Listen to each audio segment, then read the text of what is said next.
After the reservoir has been deposited initially, another thing that can happen is that there might be some form of what we call basin loading and space constraint that will cause the reservoir to change its behavior or shape.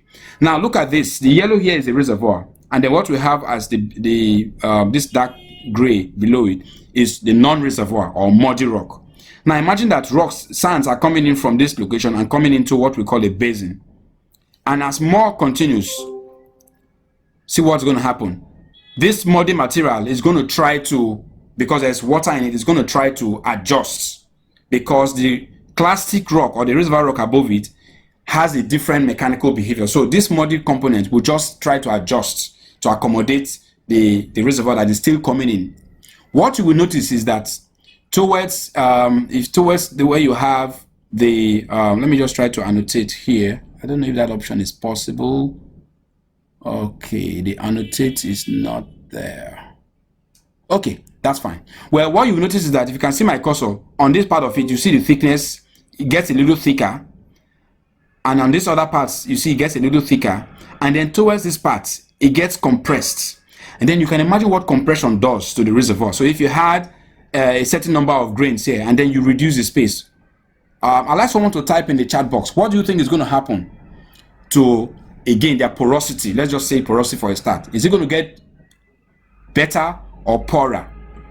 Just focus on these central parts where things have become compressed here, become more compacted. What is going to happen to the porosity? Is it going to get better or poorer? Let me get to hear from you. Okay, so imagine that on this side it gets thicker and there's more space for the grains. Same thing on this other side, but on this side things are compacted, there's squeezing. Do you think the number of pore spaces there are going to get better or poorer? Okay, I've seen poorer or tighter, that's correct. So let us think of it that way. So as things continue to happen and these sediments or these rocks are buried and more are layered on top of it, it gets compacted and things happen to it, to the property of that reservoir. In this case, it gets poorer. So let's move on.